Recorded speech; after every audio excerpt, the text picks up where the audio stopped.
The Dark Secret History of the Mongols, 1240 AD. The Mongol army stands before the city of Karakoram, their capital. Their leader, Guyuk Khan, is dead. No one knows how he died, but that doesn't matter because he has no heirs. So now every single Mongol prince is going to war to try and take his place. This civil war will rip apart the Mongol Empire, which at its greatest extent controlled more land than any empire in history. But what comes next is going to blow your mind. Welcome to my channel. Today we are going to talk about the secret history of the Mongols. When you think of the Mongols, you probably think of Genghis Khan, his horse, screaming into the wind as he dominates the Asian steppes. But believe it or not, he was only the second man to lead the Mongols. There was a man before him who united the tribes and started the whole ball rolling. His name was Bodonchar. He was born around 1160 to a minor clan in the Mongol Confederation. Everyone else thought their clan was pretty insignificant too. That was until Bodonchar grew up and became a fine young Mongol man. Not only was he incredibly handsome with a face like a flower and a voice like thunder, according to historians, but he was also the best archer in his tribe and could defeat 8 men in hand-to-hand combat. Of course, back in the 12th century, that kind of stuff was called being a warrior poet. Now, that is the perfect way to describe the Mongols. They were ferocious fighters, but they also kept meticulous records of their wars. And some of these records still survive today. They tell us exactly how many people the Mongols fought against and killed. And it's just wild. Like when the Mongols attacked the Taijut clan in 1198, they fought against an army of 20,000 men and killed all but 150 of them. Or when they ambushed a caravan on its way to the city of Bukhara, which was full of Muslim pilgrims, which they slaughtered. It was quite easy to conquer the rest of the clans after this. Now let's be clear here, there wasn't really such a thing as a Mongol empire yet.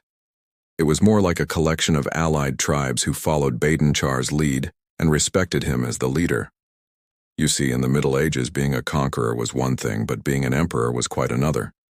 Most kingdoms had their legitimacy come from being the direct descendants of some biblical figure like King David, for example. In the eyes of God, David was the rightful king of Israel. So you couldn't really argue with that.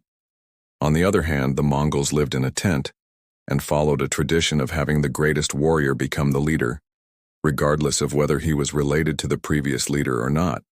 So the question of, "Are you the strongest man here?" was a very serious one among the Mongols. Now, Bodonchar was definitely the strongest warrior among the Mongols, but after he seized power in 1160, he set out to prove that he was the strongest in all of Asia. After defeating all of the nearby clans, he headed south towards China and marched across the Gobi Desert to lay siege to the city of Beijing. Now, while he didn't manage to capture the city, he did do something much more important. He met with the Western Jia dynasty, whose emperor he forced to marry his daughter. And this alliance with China would be crucial for the future of the Mongol Empire. Meanwhile, in Persia, the Khwarezmians were marching west and taking over everything in sight. And so by 1190, when Bodonchar died, the stage was set for his grandson to take over the alliance with China, destroy Persia, and unite the Mongols under one banner. That man was Genghis Khan. But the problem with great men like Genghis Khan, Batu Khan, and even Guyuk Khan is that they die suddenly, leaving behind no heir to continue their legacy. You know, if Guyuk Khan had children, he might have been able to keep the Mongol Empire together. But since he didn't, the Mongol princes thought to themselves, well, here goes nothing. And they all went to war. The civil war lasted from 1240 to 1241. It pitted brother against brother, uncle against nephew. It was total chaos. But in the end, Ögedei Khan won. He led his armies into Russia and sacked the city of Kiev. At this point, it seemed like the Mongol Empire would never fall apart. It would just keep growing. But then Ögedei died in 1242, and once again, there was no heir. The council decided that Batu Menke should take the throne, but apparently he wasn't popular with the royal family and a bunch of rebellions broke out. But none of them were successful. By 1250, Batu Menke was firmly in control. He finished what his father started by conquering all of Iran, and then he turned his sights toward the Byzantine Empire. In 1254, he captured Constantinople and made himself the new emperor of the Byzantines. After all this fighting, Batu thought it was finally time to retire and enjoy his life. He spent his days hunting, drinking, and having fun with his women. Meanwhile, the rest of the Mongol Empire was collapsing. The Chinese had rebelled in the east and the Russians and Polish had done the same in the west. While Batu was busy partying, the world was changing. A new force was rising in Europe and it was completely destroying the Mongol armies. They were called the Mamluks and they were originally slaves who revolted and took over Egypt. Then they went on to conquer Syria and North Africa. But that's not what we're here to talk about. What matters is that the Mamluk Sultanate became a huge threat to the Mongols. As soon as Batu found out about them, he started planning an invasion. He wanted to lead his armies into Egypt, destroy the Mamluk Sultanate and claim all of its treasure for himself. He assembled an army of 70,000 men and 40 elephants and began his march to the west. But this army would never make it to Egypt. On the way, they stopped at a small village called Orpha, and there they encountered the Mamluk Sultan's spy. She infiltrated Batu's camp and poisoned him.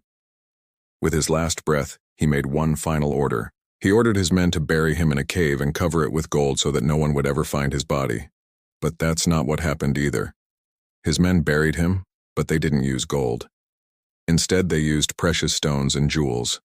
It was supposed to be a tomb worthy of a great Khan, but instead it became a giant pile of rocks. To this day, nobody knows where Batu's body lies. After Batu died, the Mongol Empire split up for good. In the east, the Yuan dynasty continued Genghis Khan's legacy and ruled over China until 1368. In the west, the Golden Horde kept Batu's dream of a Mongol Egypt alive until 1502. Meanwhile, in between the two, the Chagatai Khanate was a shadow of its former self. Yet despite their differences, all three of these Khanates shared one common goal: to find Batu's lost tomb. For centuries, historians have tried to uncover the mystery of the missing Golden Horde. Some believe that it's hidden in the mountains of Afghanistan, while others say it's buried in the deserts of Turkmenistan. But so far nobody has been able to find it. Why? Because the truth is the tomb doesn't exist. Batu was never buried in the first place. After he was poisoned, his body was thrown into a river and eventually drifted out to sea. Nobody knows where it ended up, but we can be sure it's not in any cave or mountain. Maybe the real Golden Horde was the friends we made along the way. So that was the secret history of the Mongols. They may have dominated the East, but they never truly conquered the West. In fact, they were almost completely wiped out by the Mamluks. If you enjoyed this video, check out my video on how the Mamluks destroyed the Mongols. And don't forget to subscribe.